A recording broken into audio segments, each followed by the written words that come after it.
Hi everyone, welcome to Membership Voice. I'm Kero O'Shea, the coordinator of The Voice and host for this evening's webinar. A special welcome to tonight's guests, District Governor 9455 Dee Buckland and District Governor 9465 Pat Schraven. Hi Dee and Pat, how are you both? Really well, thanks Kero. Great to be here. Yeah, hi Kero. Thanks so much for hosting us tonight. Really appreciate it. Hello everyone. I'm just thrilled that you're able to join us for what I regard as a very important presentation. But speaking of important things, I also think it's very important at this stage to acknowledge the Whadjuk people of the Noongar Nation, who are the traditional custodians of the land on which I'm hosting tonight's webinar. I acknowledge the strength of their continuing culture and offer my respects to elders past, present and emerging. At this stage, I would like to hand over to District Governor Pat, who's going to lead off with the presentation. Thanks, Pat. Thank you very much, Kero. Welcome everyone. Thank you so much for joining us tonight. Dee and I both hope that you get a lot out of this presentation, and of course we're open to questions at the end. A number of things that we want to go through is, what does the new district mean? Well, for us, we've been working closely as we collaborate in the creation of the new district. And it is one that will capture all of Western Australia, and one that brings us together, and one that will unite us as we serve to change lives. You know, bringing two districts together will have some challenges, but we will also work very closely together to overcome those. The formation of a new district also provides lots of opportunities for us to explore new structures, and it also to collate best practices and find new ways that will enable us to evolve and keep Rotary not only relevant but thriving. Dee and I and the rest of the steering committee are committed to keeping our members informed as we go through this journey together. And one of the questions that has been asked is, when does the new district commence? Well, it's as of the 1st of July 2023. And so that's our time frame that we're working towards, and we can talk about that a little bit later on. And in regards to what will the new district number be, well, we are going through that process too, but one that has been proposed is District 9423 for obvious reasons. And the nomination committee is the people that will look after finding our new district governor. And that nomination committee has already been formed, and we have just gone through a memorandum of understanding between the two boards to work through that process in recruiting a new district governor for the new district. I'm going to hand over to Dee to talk about the transition structure for the 9455 and 9465 transition to one district. Great, thanks so much, Pat. We've been very lucky, Pat and I, to be working with Jessie Harmon. And Jessie Harmon is the RI director from our zone, and she sits on the RI board. And she talked to us about what other districts have been doing in terms of moving towards a combined district.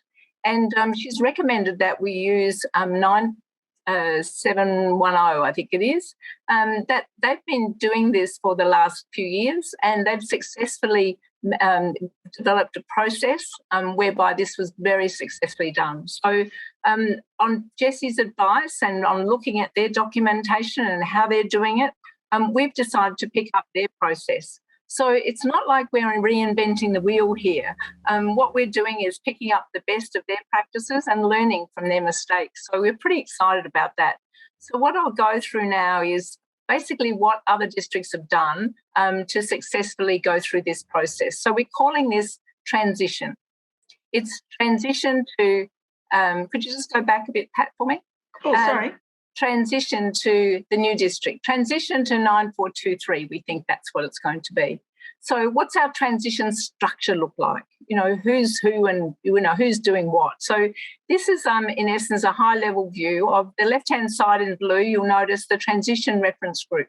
So that's basically the two district governors and the district governor-elects of both districts. We work as a team, and we're known as the transition reference group, the TRG. And our role is to make sure that we set up the action plan of how this is all going to work and to monitor how it's going and approve any changes that are recommended. The next one in the green is the Transition Steering Group. And that steering group is what Pat was saying, have just formed now, and we're really excited about how they're coming together. And that group, the purpose of them is to select the focus teams on the right-hand side, to set responsibilities and to provide guidance and to report back to the TRG about what their progress is.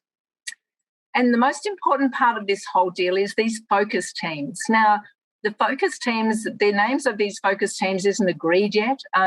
These are just some suggestions and examples, I guess. But there'll be a number of focus teams, and these will deal with particular topics and subjects. So the TSG, the steering group, will decide what those focus teams are and also who's on those focus teams.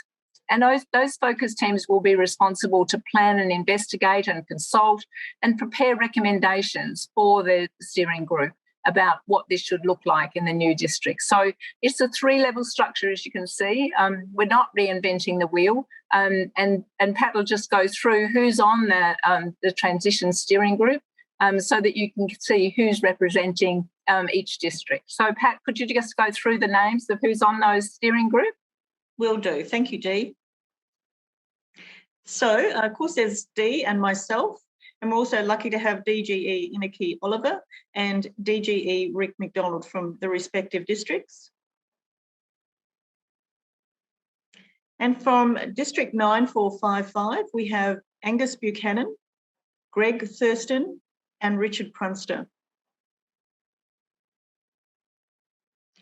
From District 9465, we have Brian Eddy, Marilyn Hopkins, and Chris Whelan.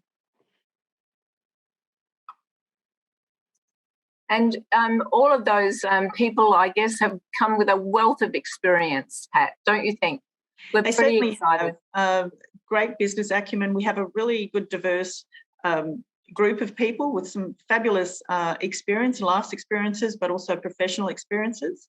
Marilyn is a lawyer. We have a human resources specialist. We have obviously people very good with finance and some people with some great business acumen. So we are really thrilled.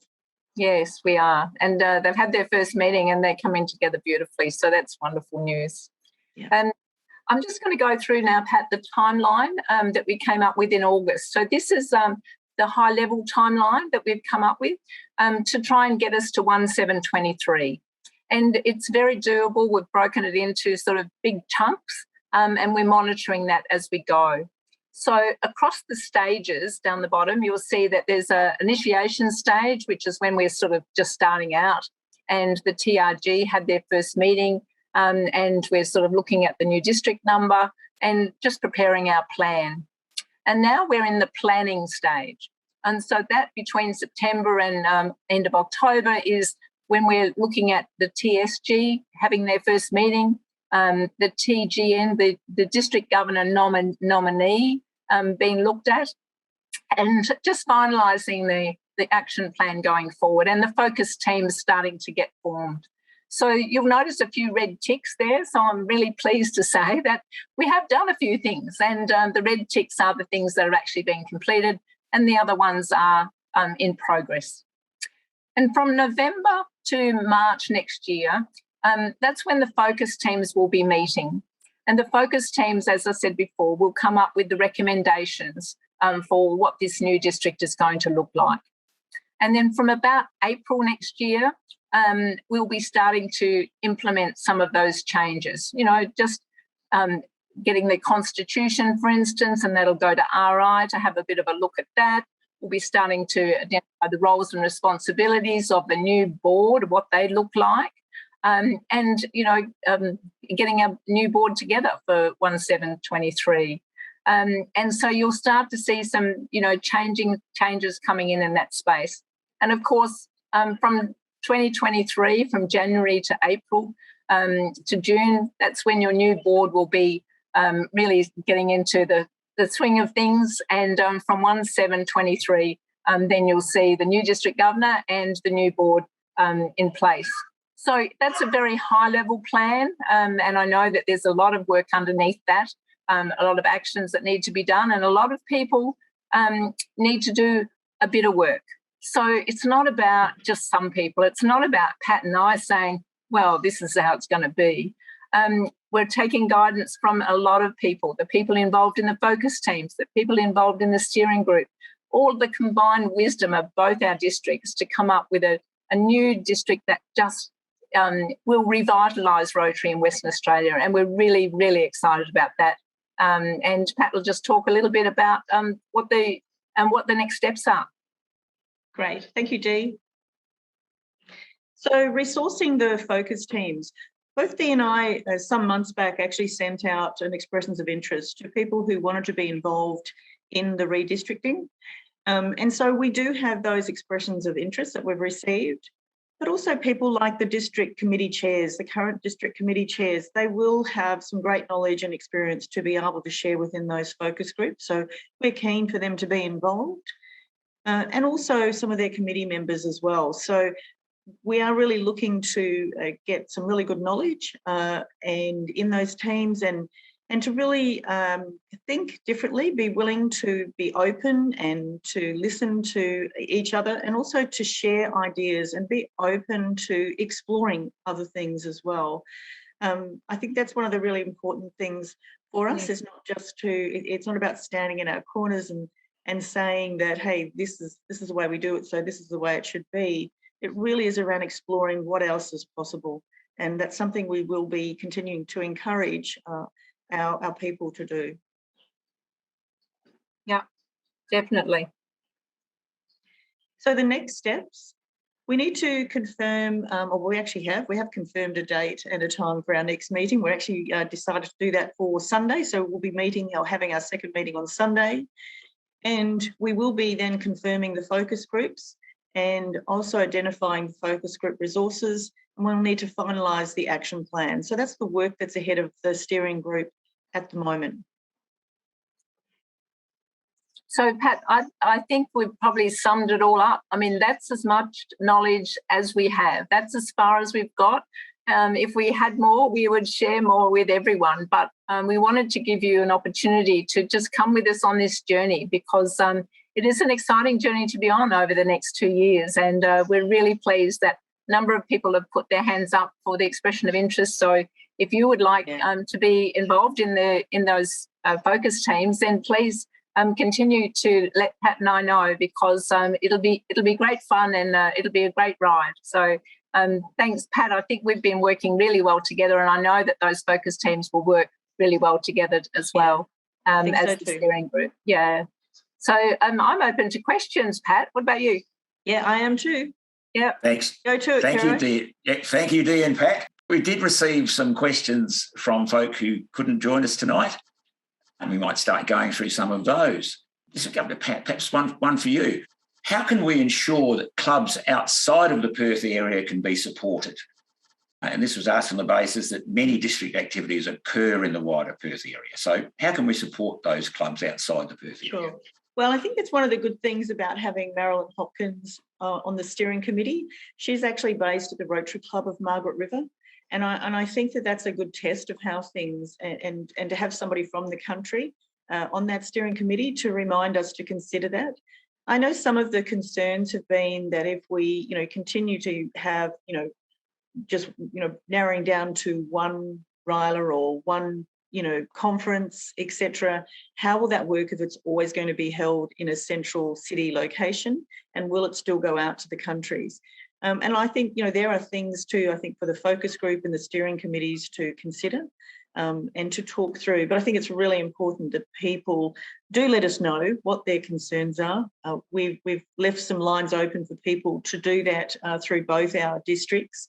And that helps us that we can table those matters with the focus groups. Fantastic. Thank you, Pat. Past Governor Pushpa has indicated that he'd like to ask a question about global grants. So, Pushpa, if you'd like to switch your microphone on and put your question, that would be great. I thought I'd send the questions off. My question is, what will happen in the new district 9423, if that is the case, if there is a global grant, that has been approved but has been quarantined due to COVID, what will happen when the new district is formed? So I'll answer that one if you like, Pat. Yes. So basically, Pushpa, what we see happening with those global grants is very similar to what's happened in other districts, because when other districts have gone through this, they've gone through a similar process. So every global grant will be considered at the time the foundation chairs come together, I presume, in a focus team. They'll look at all of the global grants that are currently on the table and where they're at, and they'll make recommendations about what should happen with those global grants. So there's really no one answer to that. It will depend on where the global grants are in the process, and they'll be taking advice from RI as well on those. I would be very surprised if any of those global grants will be stopped. I think that's highly, highly unlikely. It's about whether or not they'll change to the new number, and perhaps there might be a bit of a process, to go through the new number. We haven't gone into the detail of how that process will work just yet, Pushka, but certainly the focus teams will be looking at that. That'll be one of their first things if there is a foundation focus team. That'll be very high on their priority list to look at all those global grants and what they would recommend for each of those grants. Does that help? Yep, thank you. Okay. Thank you, Dee. Thank you, Pushpa. A question from Katrina Ferry. Would you like to ask a question? Well done, ladies. Good work on what you're doing so far. I was wondering if there's going to be any joint meetings before the changeover date, or if it's just going to be no contact between the two areas, or a little bit of integration beforehand, or what are you planning? Do you want me to go with that, Pat? Oh, you can do. I've got, yep. Yeah, well, you go. You go. Well, I was going to say, well, we're obviously having quite a number of meetings already. We did have the joint conference, obviously, earlier this year, and there is a joint conference planned for 2022. So that will certainly an opportunity to bring people to get, 2023. Yeah, I got that wrong, didn't I? 22 is mine. 2023. So in that March of 23, 3 months or 4 months before the due date, there will be a joint conference. We do look for opportunities to do things jointly. Dee and I do that quite well. We've got a few things in the pipeline, a few little projects that we're working on together. And yeah, it's really refreshing, actually. It's great. That's great. Good. Thank you. I think just on that, the more opportunities we have to get together and work together between now and 1/7/23, then Pat and I are really open to it. So we're really pleased how those, for instance, the youth exchange committees are starting to work together. So, and as these focus groups come together, as Pat was saying, you'll see more and more of that collaboration, and there'll be opportunities for us, for us all to get together. And I'd expect that we'd have a few more of these Zooms, Pat, over the next 24 months, just to make sure that everybody is coming along for the journey. Great. Thank you, Dee. Thanks, Pat, and thanks for your question, Katrina. The next question we have relates to the role of the district governor. Perhaps one for you, Pat. How do you see the role of the district governor changing with the transition to the new district? Is this an opportunity? I see it as an opportunity. Look, it's one of those things, once again, it's work that has to be done. And we've looked at what's happened in a few other areas. And in a way, there's a flattening, if you want to call it, of the structure, or a sharing of the workload with the creation of a different structure.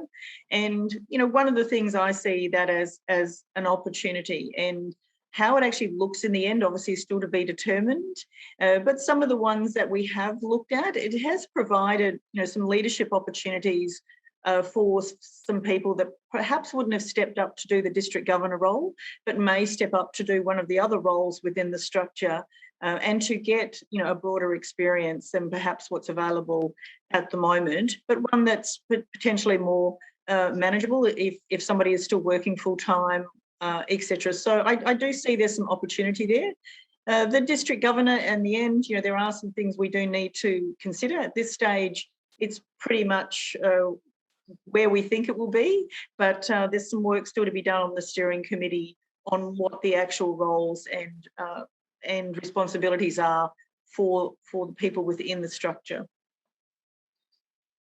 Thanks, Pat. Did you want to add to that, Dee? No, you said it all, Pat. That's good. Looking at our clubs, we have going on for 100 clubs we will have going on for 100 clubs in our new One Rotary in Western Australia. In the lead up to the transition, you've done some great planning already, and there's obviously a lot of work to be done. But what can clubs do to help smooth the transition process? Well, I've got a good one for that, Pat.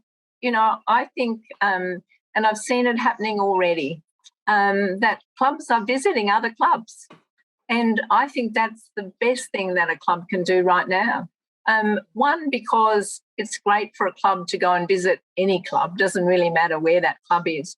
But if there's an opportunity and you know, there's a club close by that's in the other district, or you'd like, you know, Margaret River or wherever it happens to be, then I would encourage clubs to, you know, just go along to another club meeting. It doesn't have to be a formal thing. Just, you know, just contact them and say, hey, some of our members like to come to your meeting next week or event or whatever. So one of the fabulous things that I did recently was go to Bricktober.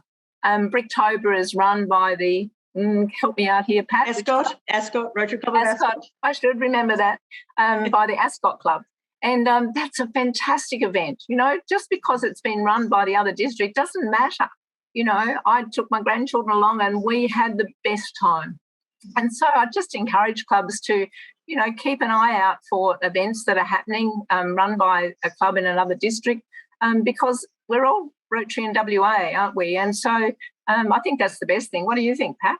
Absolutely. And look, I know Dee and I are really proud of a number of our clubs that work together collaboratively in many ways. And that's great. I know Elizabeth Key visit Margaret River. I know that Melville and Perth clubs have worked very hard. They put together the Centenary Ball together, and they're looking at putting something else together for us for next year, all going well. And I absolutely agree with Dee. It's a great opportunity just to get to know one another. And what I really like is there's a number of clubs who already can see that and have probably been doing that for quite a number of years. You know, that just really shows that, you know, they can see that we actually are we're all Rotarians. That's who we are. Fantastic. Thanks, Dee and Pat. A question from Dan Pearce about what the integration means for individual clubs and what the benefits might be. So over to you to ask your question, Dan. I think you summed it up there. Look, thanks for the presentation. I'm just interested, you know, what does it mean just for individual clubs in their day-to-day business, and if there's three sort of top benefits for the way that Rotary is going to run in the state, what do you see those as being, just to try to narrow it down? Yeah, it's a good question, Dan. Thanks for that. I think the key thing will be that the key take-home is there's not significant changes for a club.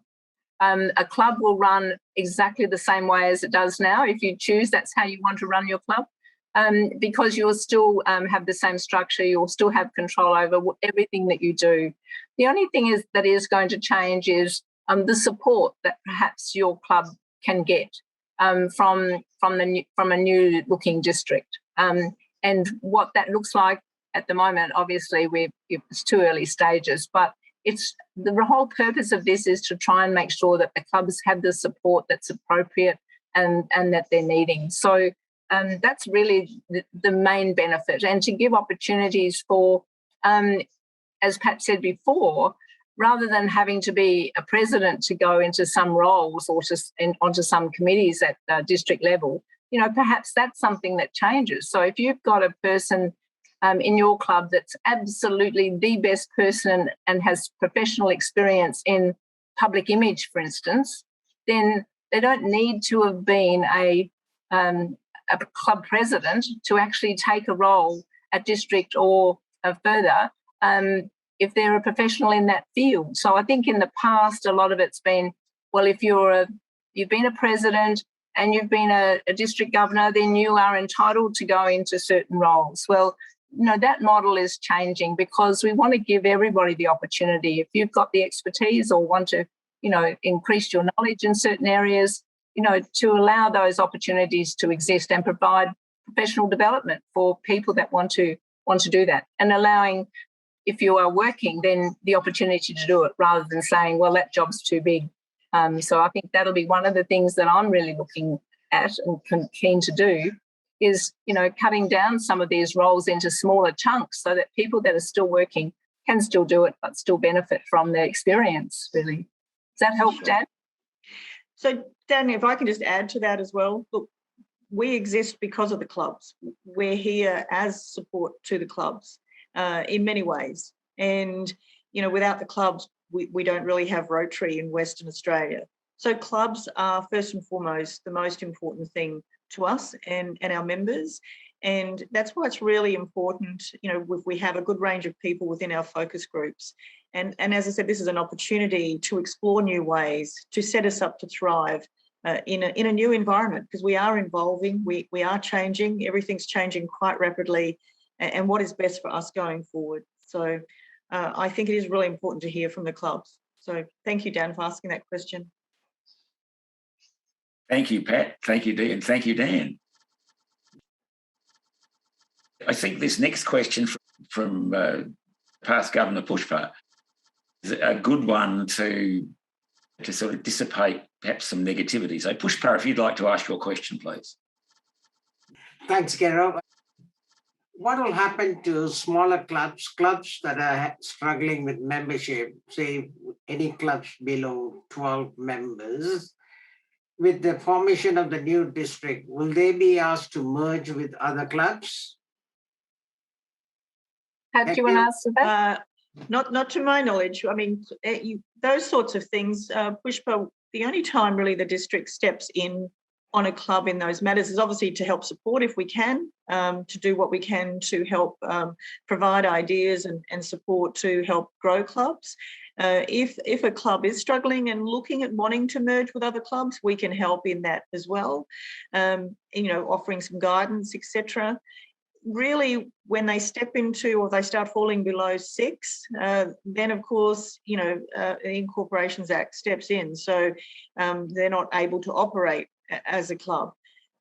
So look, it's like anything, we're certainly here. It's no different to what we do in our district now. If we've got clubs that are struggling, we try to provide that support for them as best we can, and do what we can. And if they are deciding to close, then helping them through that transition and hopefully retaining those members by them moving to other clubs or, into EWA or other clubs like that that are available to them. Thanks, Pat, and thank you, Pushpa. Can I ask a question again, please? Sure. Sorry, Kero. Sorry. Pat, I take your answers, but I believe it is not with the jurisdiction of the district, but it might come from Rotary International. Okay. Okay, if that is the case, what will the new district do if RI insists that smaller clubs should merge? Okay, well, we haven't had, or not that I'm aware of, been given that direction at all at this stage. And I think it's one of those things, as it comes up, we do need to consider it. And then what steps do we need to do to help go through that transition? So certainly another one for, I suppose, as it comes to light, if that's something that's happened in other districts I'm not aware of. I'm not sure whether you are, Dee, but that's not something that's been raised with us in the past. No, I'm not aware of that at all. So we don't envisage as part of this transition that that situation would arise because of the transition at all. It would be pretty much whatever happens now will continue to happen. The relationship between the club and RI will continue that way. So I don't think that the transition will make any difference to that. And yeah, I guess that's all I can say on that. Pat? So Pushpa, are you aware of anything or any examples where that's happened? No, I cannot give you any evidence, but I know the stand Rotary International takes when clubs fall below a certain number, and that happened when, that's happening now because 2 districts are being merged into one because our memberships have dropped considerably. So what will happen is, I wouldn't be surprised if Rotary International will come back when this merger is taking place to instruct the incoming district governor to review all the smaller clubs and try and merge them. I wouldn't be surprised if the directive comes from Rotary International. Yeah. I wouldn't expect that to happen, Pushpa, but I think the reason that districts merge is because, as you say, because the number of members and the overhead of running. But in terms of a club, if the club can't afford to pay the dues, then it's understandable that those clubs would be those members suggested to move to another club that can meet their obligations as a club as part of Rotary International. So that I don't see that happening, but let's take that on board and see how that goes. Fantastic. Thank you very much, Past District Governor Pushpa. Much appreciated. Thanks, Pat. Thanks, Dee, and thanks, Pushpa. I think at this stage it might be a Trevor Church's question about networking and information between clubs might be a good one. So over to you, please, Trevor. Okay, I can see a huge possibility for synergies between clubs. So can we set something up so that each club can find out what another club is doing in a similar area? So if a club is doing a tree planting project, you might have another club in 4 or 5 clubs away wanting to do exactly the same thing so they can get together. I think there's a lot of avenues to be able to do that, obviously through the different newsletters, etc. And of course, we can't forget Phil Cordery and the great work he does with his Rotary Out West, which seems to inform all of us across both districts about what's going on.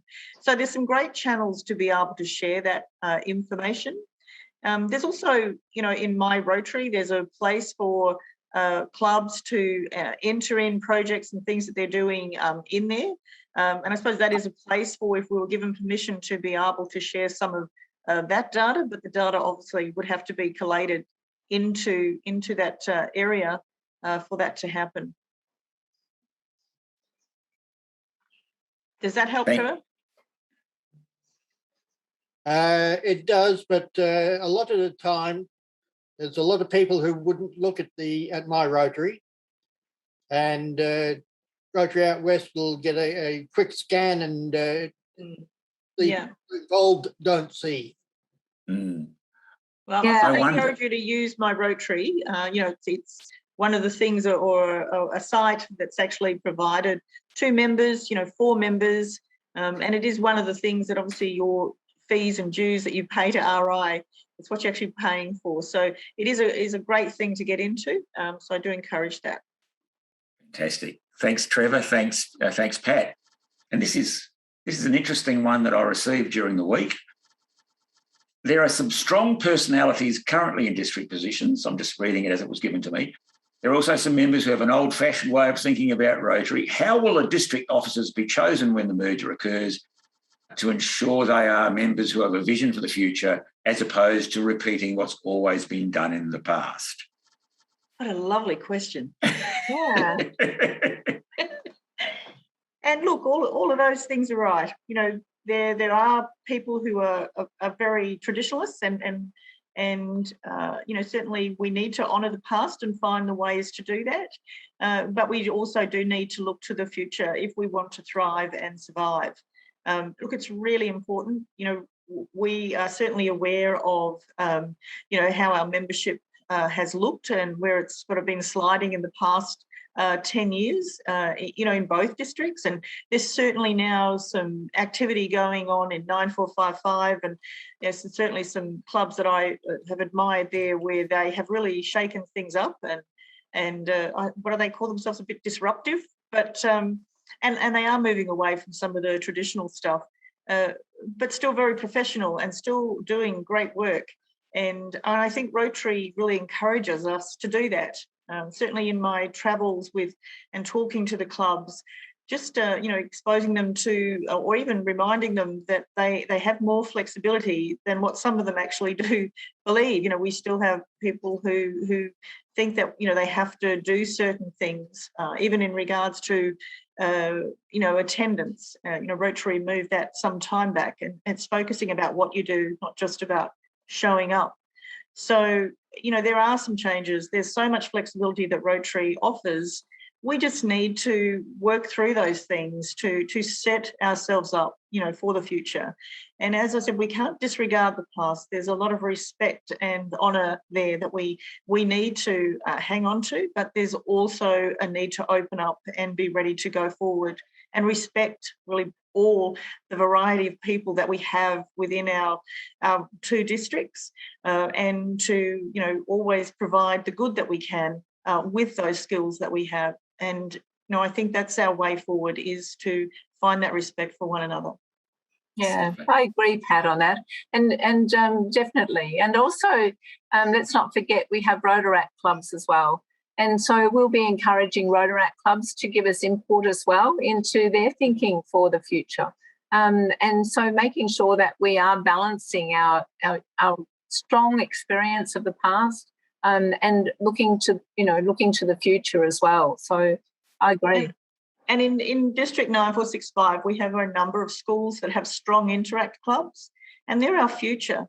And, when they come to a stage where they're ready to look at Rotaract or Rotary, are we going to have it ready for them? Are we going to be able to be something that is appealing to them? And that's really how we have to think going forward. Yeah. Thanks, Pat, and thanks, Dee.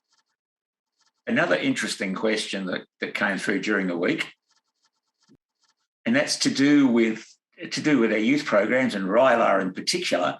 RYLA is currently run by both districts, with the program style, facilitator, criteria and content slightly different for each. Could both programs be kept when the merge happens? Well, I think that's one for the focus groups, Caro. It's an interesting one. And I think that comes back to, when they really sit in a room and start nutting out what are the best practices here, what are the benefits of both ways of doing things. And I think that's one of the concerns that have been raised to me is, are we only going to have, the one RYLA camp or because right now, we do we do one RYLA and two RIPENs a year. And, for District 9455, they run theirs as well. And, how many will we be running and where will they be run? And so I think, once again, these are things that just the focus groups really need to work on. We don't have a set answer on those, but the views and the opinions of the people involved in those committees and, the committee chairs and other members who have an interest in that, we're really keen to hear from them about what their thoughts are. So all can be considered. Super. Thank you. Thank you.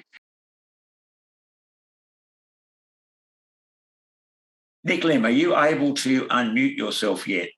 Or am I still picking on you? Can you hear me? Can you hear me? Yes. 1, 2. Yes. Great. I felt utterly discriminated against just then. And this is the last time I'm calling into one of your conversations, Kero. No, fantastic news, and apologies for missing the first half hour. I'm busy cooking for my pregnant wife. I'm interested to know your views about what is the best practice, like operating model, ways of working for not a Rotary organisation, but for membership-based organisations.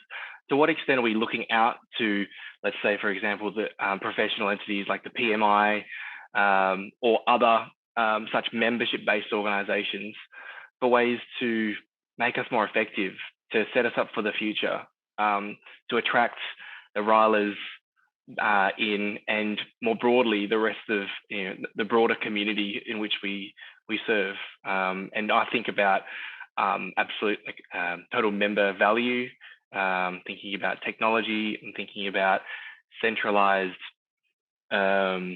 communications, branding, and community position these sorts of things we can get because of our because of the size that we're operating now and the scale. We might be able to command more attention from the community, having the whole of Western Australia. And one other general comment about that before I pass the ball, I think the community at large is really interested in local. There's a real shift away from global into local. You see that with buying habits, you see that with travel. And this is a potential springboard to set us up for the future if we do it right. Yes, I absolutely agree, Nick. It is a springboard for the future to set it up right. And that's why we've got the steering group who last week were just talking about what you're talking about there, is about what is our vision, what is our proposition. And so we've still got some work to do in that space. We're only very early days. They've only had their first meeting last week. But that's exactly the questions that we need to be asking to make sure that we are heading in the right direction and, taking on advice. We've got some great expertise from external experience on our steering group. And Nick, I know that you'll probably be one of the experts that they'll call in to, guidance and stuff in that space, because you do have a huge vision for the future, and that's really appreciated. And you can see that in how Elizabeth Key Club actually operates. And so we do value your experience and also others that think in a similar sort of way. Yeah, well done. Thanks, Nick, Pat and Dee. Western Australia is a large area. Will all the district positions have teams to support them? That's always the ideal way, to have a committee, you mean, a group? Yep. Well, yeah. I understand yes, that's what I understand. Yep. That's certainly the best way, to have committees working on in any particular area. And I think one of the things, even demonstrating the steering committee that we have, and I know on my board too, I have a person who lives in the country. I have district chairs who, one of my district officers lives in Esperance. And, with the beauty of Zoom, people can be involved no matter where they are. And I think it's, there's plenty of room plenty of opportunities for us to either meet through Zoom or to, look at those opportunities to meet face to face where we can. But committees are really important, and I think they need to be supported by teams. Yeah. Thank you, Pat. One last question. What learnings have come from the process so far? Learnings? Yes, what have you learned from the process so far? What have we learned? Well, I think one was to be pretty, to really be open, to we can all have our biases or our views, and, what we think may be right, but to really be open and to explore, to seek and to ask some more questions. And, we've really got to a good space with that, with Dee and I really want to understand more about certain things and how they work in 9455. And, Dee asks the same. So where possible, we're sharing that information just to get an idea of, what's the potential, or what maybe some roadblocks or whatever. So it's been really good to be able to have really good open dialogue. And I think that's been an important one for us. Fantastic. Dee?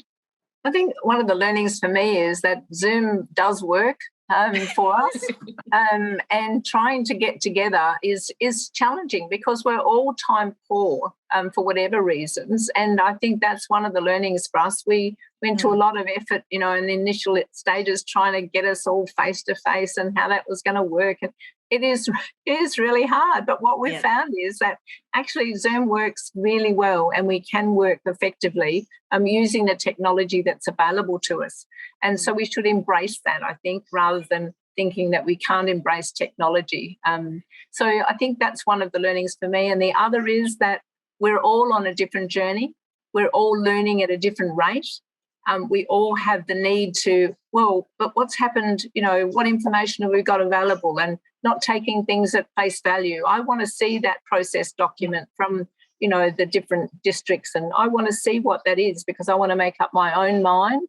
And so I think that's a good thing as well. We can't rush this. We can't rush people saying, well, you're on a focus team today and you need to make a decision tomorrow.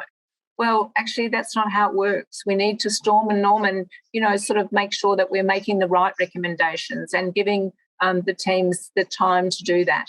And so I think that's been a really good lesson for me, that this takes time to bond to each other and to get our knowledge and all our heads in the right space.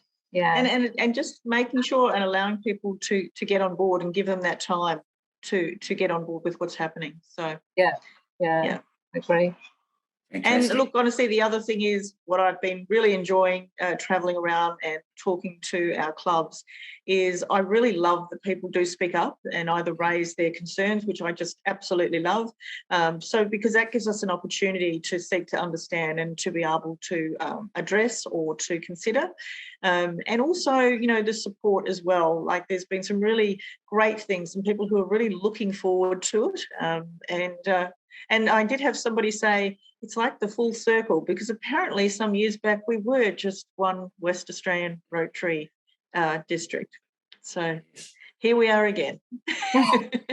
We have a huge opportunity. We have a huge opportunity. A great opportunity. I think that's one of the exciting things. It feels really exciting for me now because of that. It's, to see an opportunity to let's set this up. If we had a clean slate, how would we make this district look?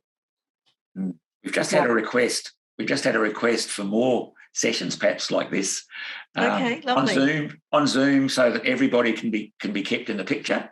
I'm guessing the answer to that is a huge yes. Sure. Yeah, that's great. I was a little worried then when you started saying we've just had a request. I thought, oh no, I can't do any singing right now, but that's okay. Yes, I'm sure Dee and I will be more than happy. And Dee. Yeah, absolutely. I think it's necessity, really. We'd love to do it. And I think maybe every month or 2 months, something like that, just to keep everybody abreast of where, what's happening. Next time we'll be able to tell you what the focus groups are and who's working in those teams. And we'd love everybody to come on this journey with us. And so Zoom is a fabulous opportunity that we would love to just keep you informed of how we're going. That'd be fabulous. It is. Yeah. It is. I think our district governors have done a wonderful job tonight. Okay, let's give our district governors a nice big round of applause for a job well done. Thank you. Great work. Thank you, Pat, and thank you, Dee. That's great. We thank everyone for joining in tonight because this is a two-way street. These Zoom sessions are only going to be worthwhile if people join in and have got lots of... and we're going to have some good, courageous conversations along the way, because a courageous conversation is definitely way better than anxiety and all those sorts of things. So on that note, for everyone except Pat and Dee, good night. It's been lovely having you with us. Everyone. Thank you for coming in. Thank you so much. Thank you for your questions. Thank you. Thank you. Thank you, Carol. Thank you.